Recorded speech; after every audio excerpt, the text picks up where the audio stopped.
Bismillahirrahmanirrahim. Alhamdulillah wa syukurillah wal khairu wa syakru bima syiatillah. Asyhadu an la ilaha illallah wahdahu la syarika lah wa asyhadu anna Muhammadan abduhu wa rasuluhu la nabiyya ba'dah. Allahumma shalli wa sallim wa barik ala sayyidina wa maulana Muhammadin sahibi syafa'ah wa ala alihi wa ashabihi wa tabi'in wa man tabi'ahu bi ihsanin ila yaumil qiyamah. Amma ba'du. Ulama al-adillah wa masyayikhul a'izza, para kiai, para penyanyi, para sesepuh, semuanya yang kita tahu ini, kita mohon restu dan doanya. Owner dari Sutratur Hidayah, Bapak Haji Muhammad Sobur Sajak bersama seluruh staf, para agen, perwakilan, juga para PL yang perannya sungguh luar biasa.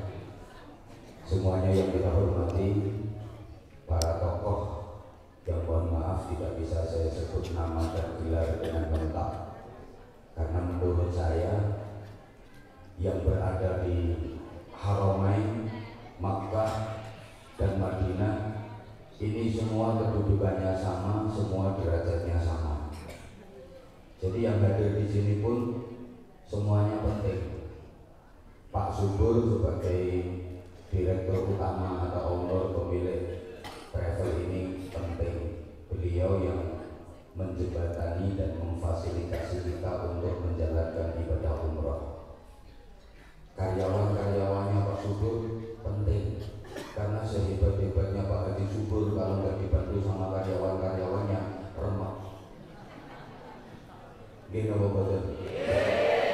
Bos-bos ini juga penting, karena kalau Pak Subur lagi nggak punya duit, utangnya sama mereka. Makanya mohon maaf kalau mereka duduknya di atas, sedangkan dengan cukup keleset di bawah. Contohnya Kaji Haryono ini datangnya terlambat tapi langsung duduk di atas. Jangan iri. Ya. Kenapa ya? Karena beliau ini kalau bosnya lagi nggak punya dana, utangnya ke beliau. Walaupun kok ono bagi hasil, tidak ada apa-apa. Semuanya kita yang hadir di sini adalah penting. Mbak Yusuf yang gondrong ini penting. Ini dukunnya. Itu penting itu. Jadi kekuatan spiritual itu juga penting. Jadi sutra ini berusaha untuk tampil bagus, zahiran wa batinan, memberikan pelayanan yang terbaik lahir batin kepada panjenengan semua. Tapi lepas dari itu, bahwa semua kita yang hadir di sini adalah orang-orang penting. Semua sama. Sutra besar kalau nggak ada jamaahnya ya sok. Maka mudah-mudahan seperti yang saya sampaikan kemarin di Madinah, itu saya bisa leluasa ceramah karena waktunya longgar. Untuk hari ini saya mohon maaf banget, saya nggak bisa ceramah banyak, maksimal 10 menit saja karena waktu kita sangat-sangat terbatas. Kalau pengen panjang, mudah. Kesannya di sini kan kayak gratisan oleh kiai rapatnya nganggur. Ya mohon maaf banget, agak terlambat karena ini tadi muter. Saya udah niat mau naik bus, pakai shuttle bus kayak jenengan. Nek gak ngerti shuttle bus yuk numpak bis gratisan itu. Udah mau berangkat, ternyata saya begitu turun udah dijemput sama mobil. Ternyata malah muter. Jadi malah muter setengah jam lebih dari tempat saya sampai ke sini karena jalurnya ditutup demi Milan Sutra yang ke-10. Jadi sampai jalan utama Makkah ditutup gara-gara Milannya Sutra. Ayo, yang terpenting bagi kita dalam menjalankan ibadah umrah ini adalah menata hati. Tapi banyak jamaah itu nggak menata hati, malah menata koper, betul? Bukan mempersiapkan ibadah terbaik, tapi mempersiapkan oleh-oleh. Bahkan dari rumah itu udah nyateti, nanti konaan pakai ini. Ada nggak yang kayak gitu? Orangnya datang,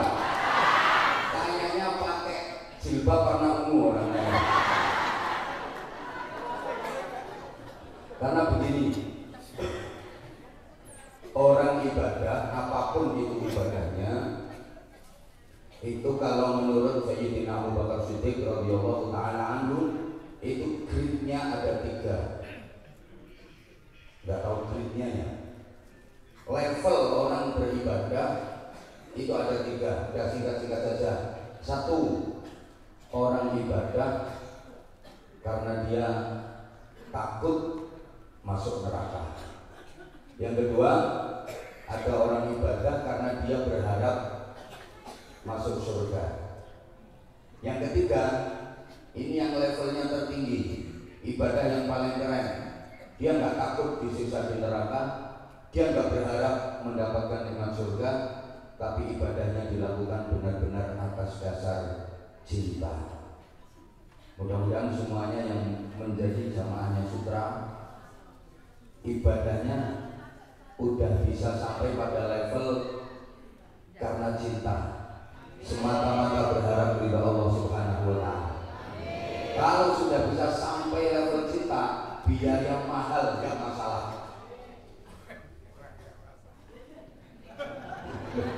Tandanya orang yang ibadahnya berdasarkan cinta itu nggak pernah hitung-hitungan. Ada loh, kaya tapi umroh itu masih nyenyang, itu ada juragan jurul itu masih nyenyang umroh.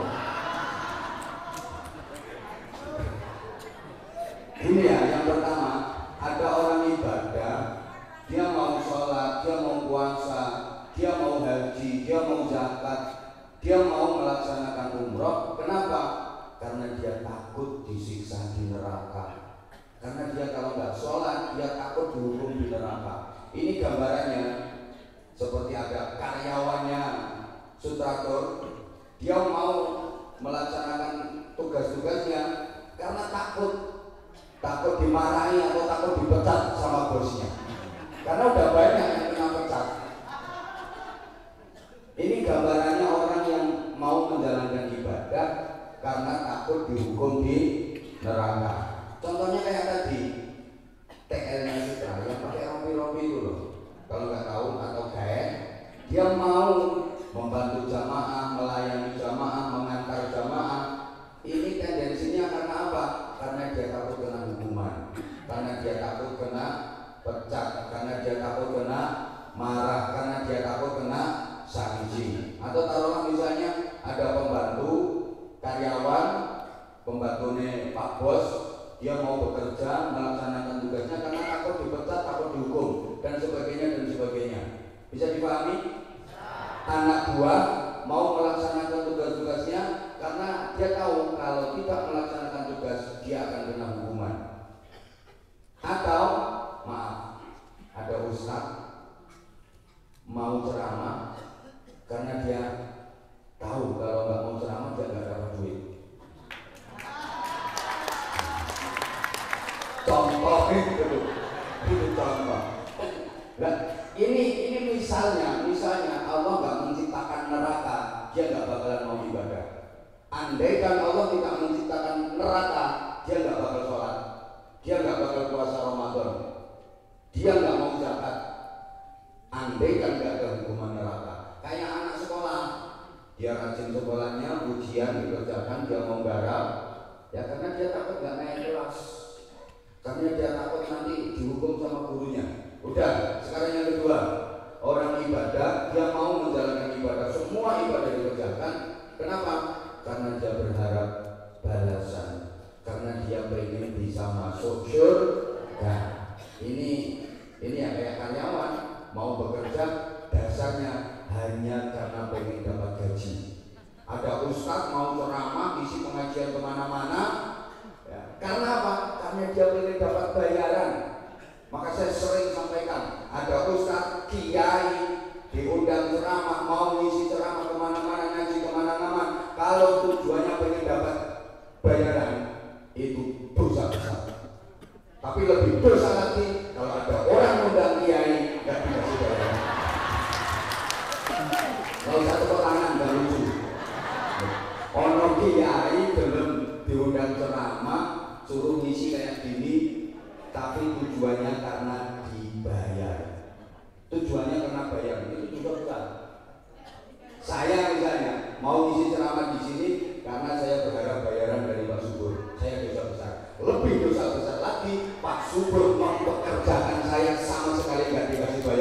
dan itu sudah berlangsung bertahun-tahun.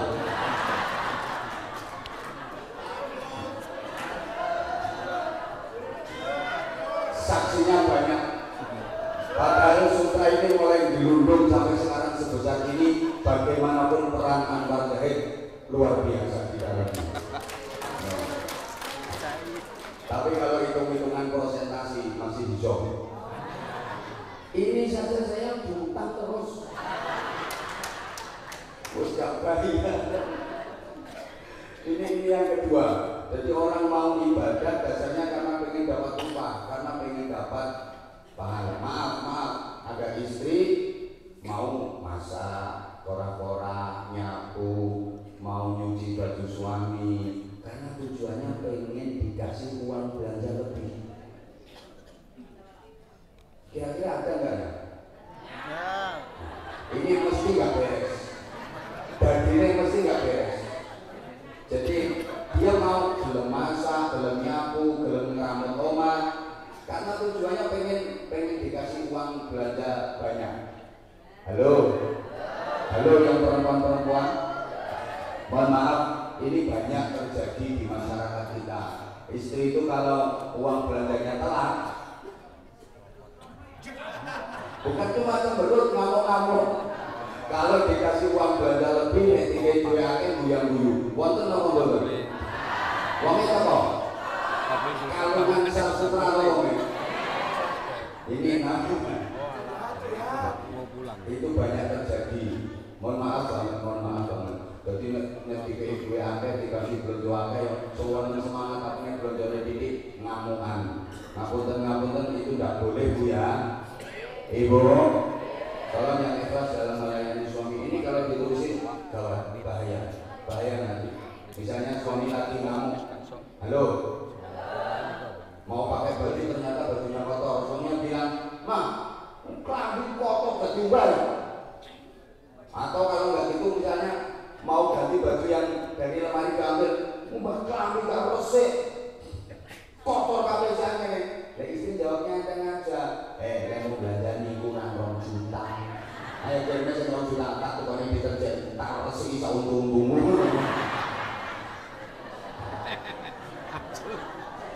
Suami minta dibikinin kopi. Begitu jadi diminum, pahitnya berarti kayak gula. Kamu belanjanya kurang 1 juta blok. Ayo kene kalau lagi duit 1 juta kene tak rugi gula tak lain-lainnya. Nah kalau bilang-bilangnya gawat ini. Maaf, lagi hubungan intim, hot-hotnya, serius-seriusnya, suami lagi serius, tiba-tiba istri bilang, stop, mundur, turun. Saya 3 juta ya, saya juga dilanjut. Kalau nggak dikasih 10 juta, tahu cek mana?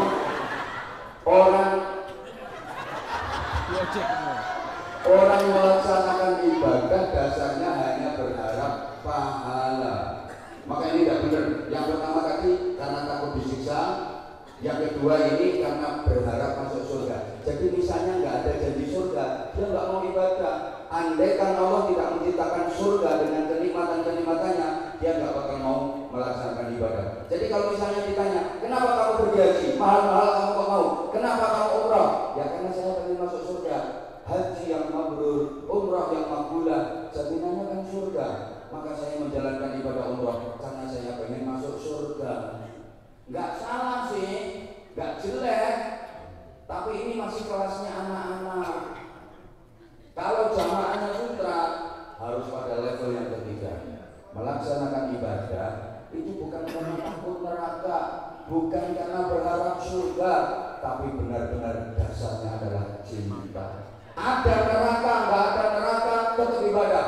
Ada surga, nggak ada surga, tetap ibadah. Kenapa? Karena saya ibadah nggak takut neraka, saya ibadah nggak berharap surga. Misalkan didatangi sama malaikat, hei subur, ngapain kamu malam-malam guguk-guguk jungkung ibadah? Kamu ngapain malam-malam pakai sholat tahajud, nyosok-nyosok, dikel-dikel, nangis-nangis? Kamu itu di lauhul mahfuz, catatan kamu itu neraka. Percuma kamu sholat, percuma kamu haji berkali-kali, percuma kamu puasa, percuma kamu zikir, karena catatanmu di lauhul mahfuz Mahfud subur neraka.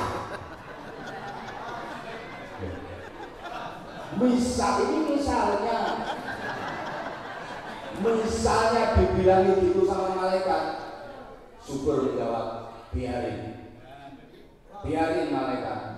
Loh, kamu itu gak perlu ibadah percuma karena catatanmu di Lauhul Mahfuz adalah neraka. Apa jawaban subur? Biarin, neraka gak apa-apa. Emang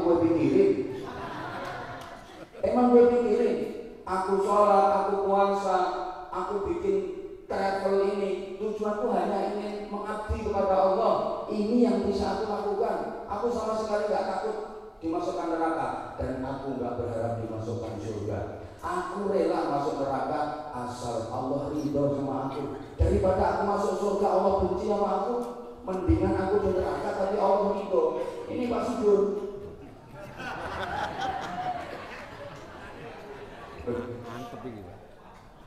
Misalnya dibilangin sama malaikat kalau dia itu Lauhul Mahfuz catatnya adalah neraka, dia tetap aja ibadah. Emang gue pikirin. Aku ibadah bukan karena takut disiksa di neraka. Aku ibadah juga bukan karena aku berharap ingin masuk surga. Aku ibadah ini karena aku memang diperintah sama Allah. Karena aku diperintah sama Allah. Allahumma sholli ala Muhammad. Allahumma sholli ala Muhammad. Tahu gak orang seperti ini yang paling dicintai sama Allah Subhanahu wa Ta'ala? Sedikit lagi, di antara istri yang paling disayang dan paling dicintai oleh Khalifah Harun Ar-Rasyid, di antara istri-istrinya yang cantik-cantik luar biasa, ya pantaslah karena raja, istrinya cantik luar biasa. Sudah saya sampaikan, laki-laki yang istrinya cantik itu satu orang kaya. Wong sugih di rata-rata bojone ayu. Wenang milih.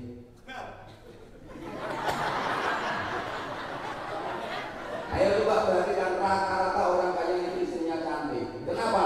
Milih.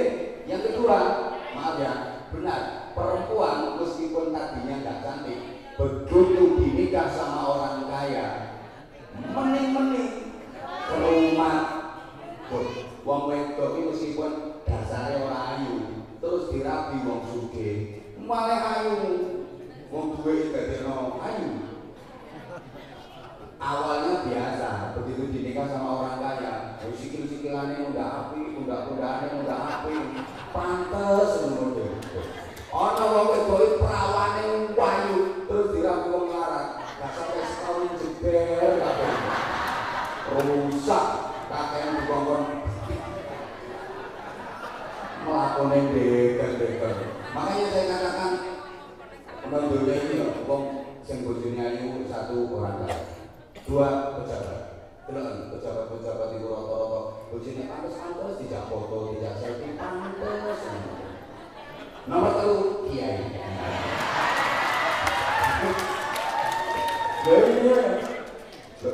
Ayo survei rata-rata kiai itu bojone ayu. Ini keadilannya Allah. Satu, kiai itu hiburannya cuma istri, gak ada hiburan lain. Kiai mau karaoke, gak pantes. Berarti owner Sutra yang bendino karaoke gak masalah. Hiburannya kan banyak.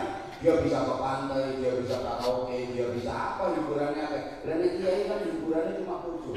Satu-satunya hiburan pujuk. Ini elektrisan, kaya astagfirullah minallah minallah.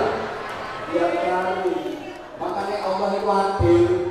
Karena kiai itu hiburannya cuma istri satu-satunya, maka rata-rata kiai kalau Gusti Allah dikai bojo. Nah, ini masih di dunia, belum nanti yang di surga. Tuh. Saya kira orang kiai kok bojone elek, itu nasib. Apes. Hiburannya cuma bojo elek bisa-bisa. Apes. Sorry ya kiai sing bojone elek. Burumu termasuk apes. Hiburannya itu cuma istri, mengelek pisan, kayak apes. Terus lagi, rumah apa? Perempuan cantik itu obat. Di dunia ini ada empat yang bisa menjadi penerang hati, bisa menjadi nyegerning lipat. Satu, memandang Al-Quran. Dua, memandang penghijauan. Ini penting bagi yang sering sakit mata ya. 1. Memandang Al-Quran, obat mujarab. 2. Memandang penghijauan. 3. Memandang air jernih yang mengalir. 4. Memandang perempuan cantik. Mulane wong lanang kok bojone elek iki sering loro belek.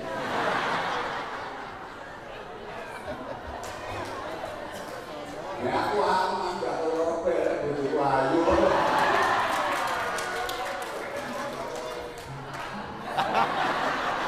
Allahumma sholli ala Muhammad. Nah, di antara istri-istrinya Khalifah Harun Ar-Rasyid yang cantik-cantik luar biasa, katanya bojone roco yo wayu-wayu gak musiko. Makanya Omar Sutra dan bojone musiko gak keren blas. Gak keren blas. Wis meneng-meneng. Omar bojone musiko gak keren blas. Bagangnya dapat, gantengnya dapat, duitnya dapat, gak keren blas.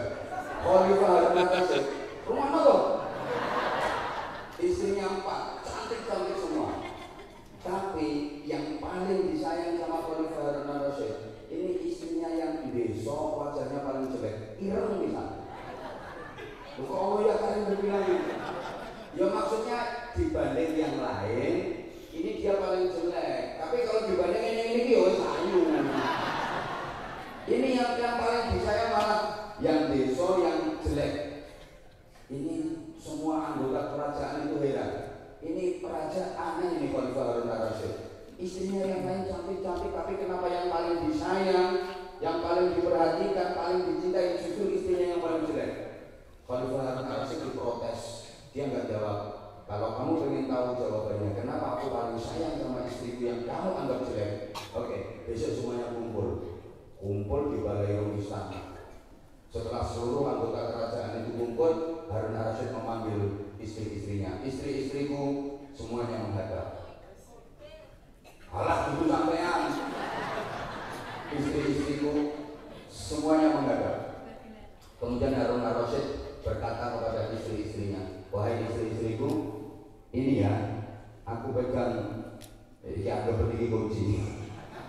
Aku pegang kunci. Ini kunci gudang tempat penyimpanan harta kekayaan pribadiku. Di dalamnya penuh dengan permata, emas, berlian, kain sutra, seluruh kekayaanku ada di dalam gudang itu. Ini nanti akan aku buka gudang itu. Kemudian kalian istri-istriku silahkan kalian masuk, ambil harta kekayaan yang ada di dalamnya sepuasmu, semaumu, berapa saja yang kamu mau, itu adalah hakmu istri-istriku. Kalian semua berhak untuk mengambil seluruh kekayaan yang ada di dalamnya.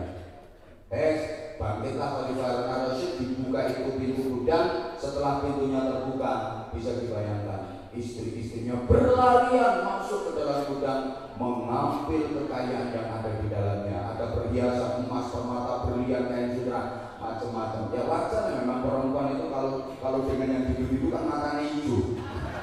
Berlian loh. Halo? Jujur, kadang lebih sering ke pasar daripada ke masjid. Ada nggak? Lebih sering keliling, lebih sering tawaf di pasar daripada di masjid. Lebih capek di pasar daripada di masjid. Ada nggak di sini yang kayak gitu? Nggak ada yang belanjakan. Ibu-ibu ibadah semua kan di sini. Nggak ada yang belanjakan. Jadi nanti pulang kopernya kosong ya. Alhamdulillah. Dengerin, seluruh istri dari Khalifah Harun Ar-Rasyid berlarian masuk ke dalam gudang. Dia mengambil dan mengumpulkan kekayaan yang ada di dalamnya sebanyak-banyaknya, kecuali sang istri kesayangan yang elek tadi. Dia tetap duduk di tempat. Dia nggak ikut bergerak, dia nggak ikut rebutan barang-barang itu. Ditanya sama Khalifah, wahai istriku, aku tadi kan udah bilang, kamu juga punya hak untuk mengambil barang berharga yang ada di dalam gudang itu. Kenapa kamu tetap di sini? Jawabannya sungguh menyayat hati. Wahai suamiku, aku tidak menginginkan semua itu. Yang ku mau hanyalah melayanimu. Engkaulah yang ku cintai, wahai suamiku, dan kepuasanmu atas pelayananku itulah satu-satunya yang ku inginkan dalam hidup.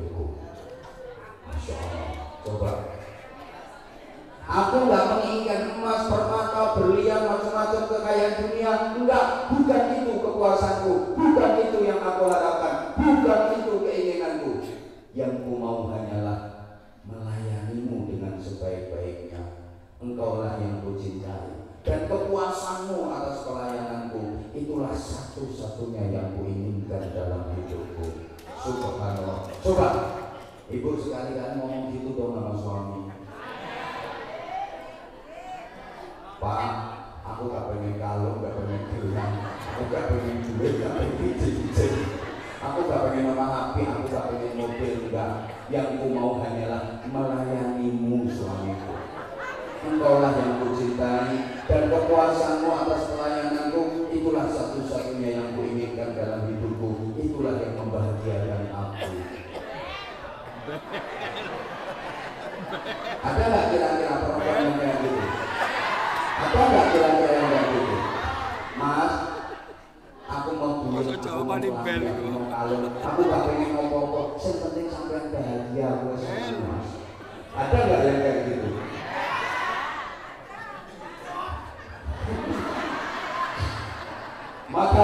Maka lalu Rasul langsung berkata, sekarang kalian tahu kenapa dia paling aku sayang di antara istri-istriku yang lain. Dia benar-benar tulus mencintai aku. Dia melayani aku benar-benar karena cinta, bukan karena aku raja, bukan karena aku kaya, bukan karena aku punya kekuasaan, tapi benar-benar karena cinta. Beda dengan mereka yang berlarian dan rebutan kekayaan, rebutan perhiasan ke dalam gua, ke dalam gudang. Mereka memang cantik-cantik, tapi mereka geragas semua.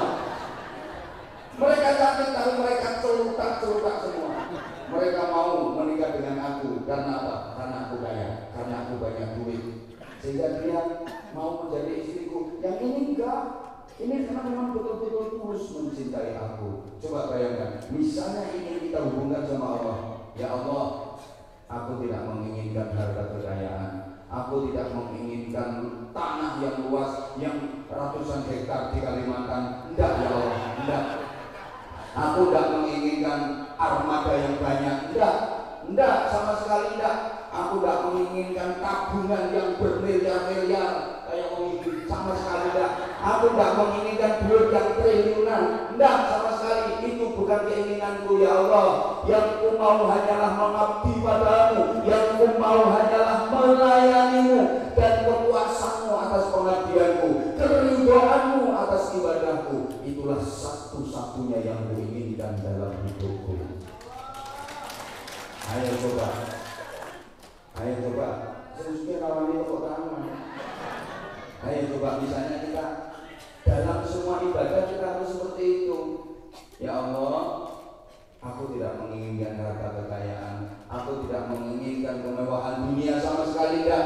Yang ku mau hanyalah melayanimu, mengabdi padamu ya Allah. Engkaulah yang paling ku cintai dalam hidupku, dan kepuasanmu atas pengabdianku, keridhoanmu atas seluruh ibadahku, itulah satu-satunya yang ku inginkan dalam hidupku. Nah, perkara engkau memberi aku rezeki berapa, itu urusanmu ya Allah. Sama ibu kalau ke suami kayak gitu, wahai ya Pak, Papa, Mas, Mbak, Abi, suamiku, yang ku mau hanyalah melayanimu. Aku tidak menginginkan apa-apa darimu. Kepuasanmu atas pelayananku adalah satu-satunya yang ku inginkan dalam hidupku. Perkara kamu ngasih duit aku atau enggak, itu adalah tanggung jawabmu. Nah gitu nggih. Kalau kita sudah bisa menata hati, semua ibadah intinya ada di situ. Maka seorang wali perempuan yang sangat terkenal pada zamannya, Rabi'ah al-Adawiyah, pernah keliling pasar. Tangan kanannya pegang api, jadi pegang obor dengan api yang berkobar-kobar, tangan kirinya pegang kendi yang penuh dengan air. Dia keliling pasar. Orang-orang pada bertanya, wahai Rabi'ah al-Adawiyah, apa yang kau lakukan? Kenapa engkau keliling pasar, tangan kanan pegang obor dengan api yang menyala berkobar-kobar, sementara tangan kiri pegang kendi dengan penuh dengan air? Maksudmu apa?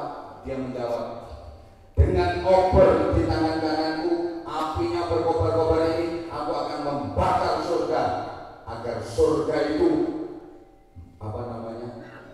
Ya agar surga itu bulat-bulat geninya, agar surga itu terbakar sehingga tidak ada orang yang beribadah berharap dimasukkan ke dalam surga, karena surga panas dan masuk surga akan terbakar.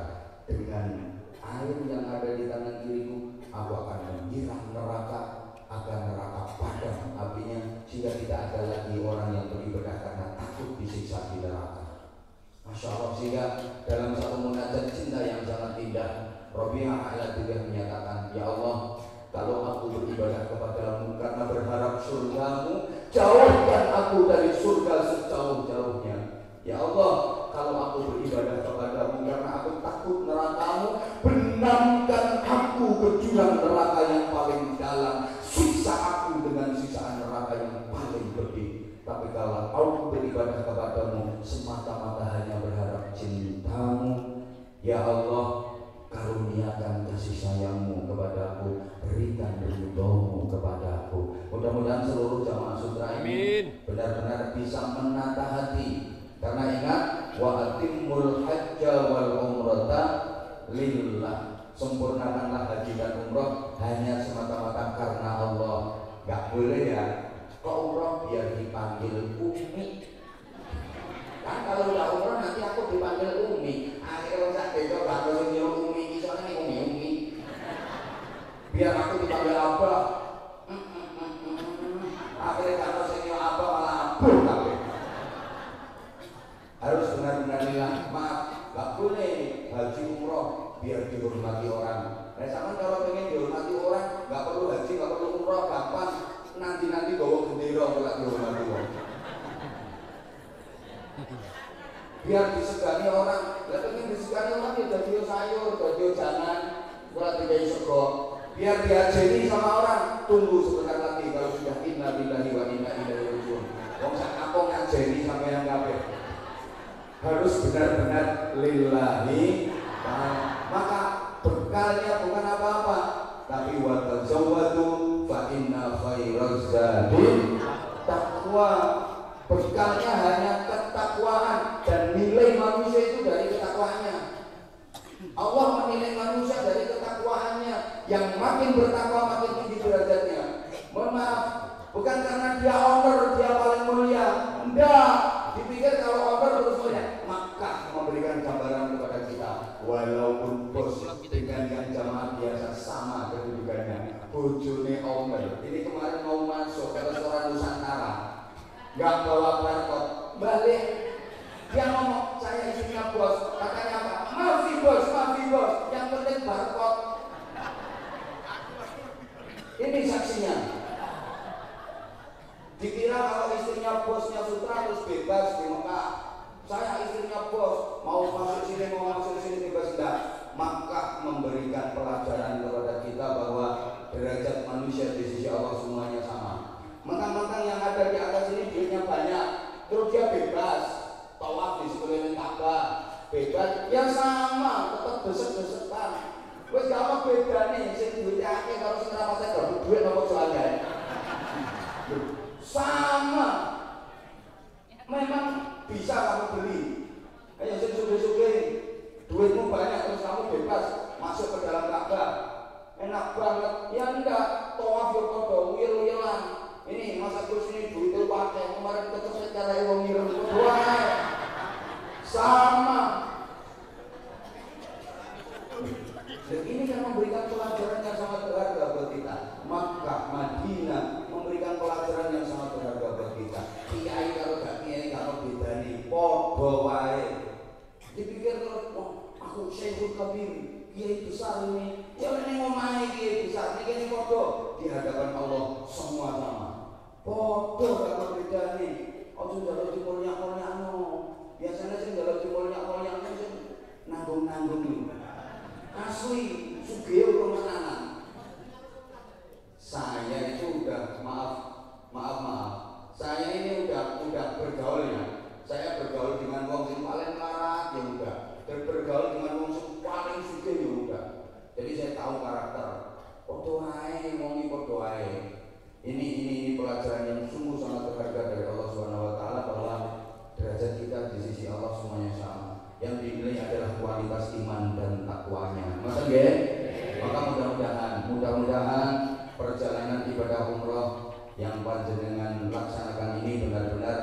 bisa membawa perubahan yang signifikan sehingga panjenengan betul-betul bisa menata hati. Karena yang dinilai Allah, yang dipandang Allah bukan tampilan luarnya, yang dinilai Allah adalah kualitas hatinya. Ini saja yang saya sampaikan. Maaf, sebenarnya saya pengen ceramahnya banyak, tapi karena ini waktunya kita terbatas maksimal jam 6:30, bahwa ini udah lewat dari jam 6:30. Saya secara pribadi juga minta maaf, barangkali ada di antara jamaah yang katanya umroh bareng sama Anwar Zahid. Anwar Zahidnya mana? Ini pasti akan selalu menjadi kendala. Saya pengen foto aja susah. Jari ini, ya jujur Pak Haji, saya itu sering ketemu sama jamaah yang kayak gitu, ngomong aku mau umroh tuh gara-gara Anwar Zahid, tapi aku sampai saat ini belum ketemu Anwar Zahid. Nah ini juga harus ditata Ibu. Oke, yang menjadi penyemangat panjenengan umroh karena ada Anwar Zahid, tapi jangan umrohnya karena Anwar Zahid, umrohnya tetap harus lillah karena Gusti. Nah, semangatnya mergo bareng sama Anwar Zahid. Oke, itu boleh. Oke, semangatnya ngomong. Nah kalau saya tidak bisa melayani panjenengan, kok koyo melayani. Saya mohon maaf yang sebesar-besarnya. Bahkan kadang-kadang gini ya, maaf banget, lagi tawaf atau lagi sa'i, ada jamaah sutra loh ya, terus bawa HP, bapak, selfie sebentar pak. Maaf, saya kalau lagi ibadah kayak gitu, mau tawaf, mau sa'i, mau sholat jamaah, kalau ada jamaah yang ngajak selfie, pasti nggak akan saya layani. Saya udah ngomong berkali-kali.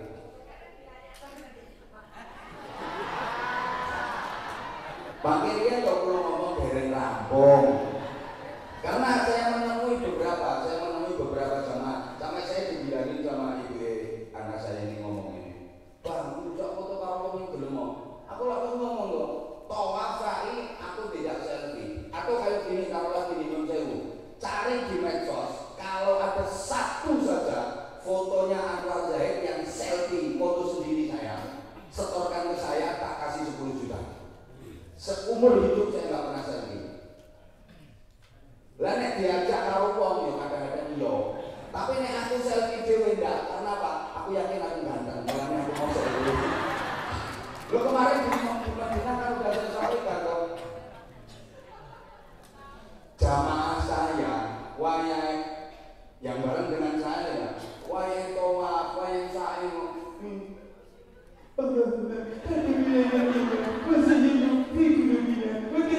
Tak saut HP-nya tak ganteng.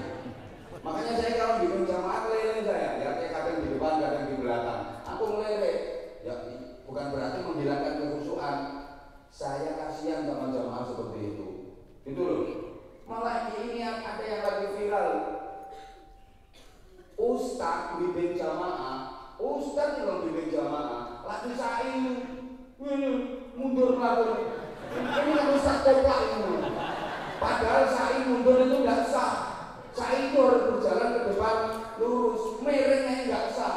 Ini sambil selfie kayak gini, bimbing jamaah, Robin Fim, Warham, Warhu, Wajah Ustaz gendeng. Iya. Dan perlu lagi dipertimbangkan. Mohon maaf, sekarang saya nanya kepada jenengan misalnya lagi tawaf atau jenengan lagi sa'i, terus ada orang baca doa bawander, Allahumma, terganggu apa enggak jenengan? Zikir jenengan, doa jenengan merasa terganggu apa enggak? Demikian pula orang lain. Ketika jenengan baca doa terlalu banter, pasti mereka juga akan terganggu. Itu betul kalau sampai ngomong sholat terganggu kekhusyuannya oleh bacaan sampean. Maka itu perlu dipertimbangkan lagi loh ya. Mohon maaf banget. Oke, kita membimbing jamaah, tapi yang penting jamaah ini udah bisa terkoordinir dengan baik dan jangan mengganggu kekhusyuan jamaah lain. Saya merasa terganggu karena terlalu power. Rabbana atina fid dunya hasanah. Begini ceritanya, jangankan apa, malaikat yang bagian Joko Kapten, dapuramu. Oh, abangmu nomor apa? murah-murah. Ini jangan Gusti Allah kok menek model kayak gitu. Ini perlu dipertimbangkan ini. Oke, kalau bimbing jamaah banyak iya. Tapi saya nanya aja. Kalau ada rombongan rombongan toa maupun lain yang baca doa dengan kenceng banget, jangan terganggu apa enggak? Nek gak terganggu berarti potonganmu gak kondom. Mesti gak enak rasanya, hati itu gak nyaman. Itu bisa ngilangi kerusuhan. Paham enggak? Mudah-mudahan gitu. Dan ini insya Allah nanti kapan-kapan kita sambung lagi. Saya terima kasih kepada Sutratur matur suwun pelayanan kepada jamaah. Mudah-mudahan ke depan Sutratur makin besar, Sutratur makin syiar, makin manfaat, makin maslahah, makin barokah. Sekaligus mewakili Sutratur kepada para jamaah, mohon maaf apabila ada pelayanan yang kurang memuaskan, kurang maksimal. Bagaimanapun Pak Haji Subur dan seluruh staf manusia pasti ada kekurangan di sana sini, termasuk saya juga secara pribadi. Kalau memang ada jamaah yang Anwar Zahid bujuki misalnya, katanya bareng sama Anwar Zahid tapi aku gak pernah bareng, saya mohon maaf. Setidaknya kita akan sama-sama satu travel, dan di Madinah kita juga sudah bareng. Di sini hari ini kita kan juga bareng doa. Oleh karenanya yang terpenting para jamaah sekalian, semoga seluruh rangkaian ibadah kita diterima oleh Allah Subhanahu wa taala, baik yang di Madinah maupun